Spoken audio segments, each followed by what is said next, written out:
অযোধ্যার রাজা দশরথ তার 3 স্ত্রী সুমিত্রা, কৈকেয়ী এবং কৌশল্যার সাথে সুখে ছিলেন। বিয়ের বহু বছর পরও তার রাজ্য এবং উত্তরাধিকার বজায় রাখার জন্য কোনো পুত্র সন্তান ছিল না। তাই তিনি পুত্র পাওয়ার জন্য যজ্ঞ করেন। তার ফলে ত্রেতা যুগে ভগবান শ্রীবিষ্ণু রামের অবতারে অযোধ্যার রাজা দশরথ ও রানী কৌশল্যার ঘরে জন্ম নিয়েছিলেন। সংসারকে কিছু বিষয়ে শিক্ষাদান করতেই তিনি মর্তে অবতীর্ণ হয়েছিলেন। পুরাণ মতে ভগবান রামের সেই জন্মতিথি রাম নবমী হিসাবে পালিত হয়।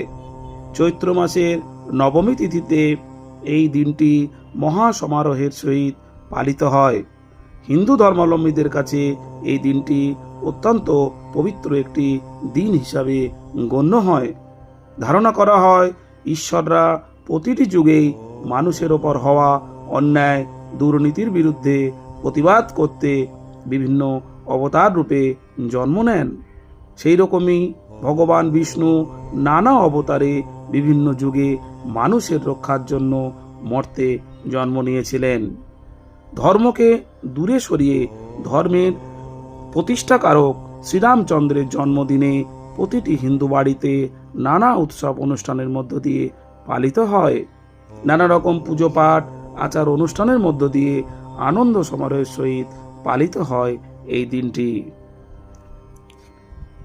আপনারা স্থির চিত্তে ভগবানের কথা চিন্তা করুন এবং শ্রী রামচন্দ্রের জন্মতিথি শ্রীরাম নবমী পালন করুন। ভালো থাকবেন, সুস্থ থাকবেন, আর অবশ্যই নতুন নতুন পৌরাণিক কাহিনী শুনতে এই চ্যানেলটিতে চোখ রাখুন।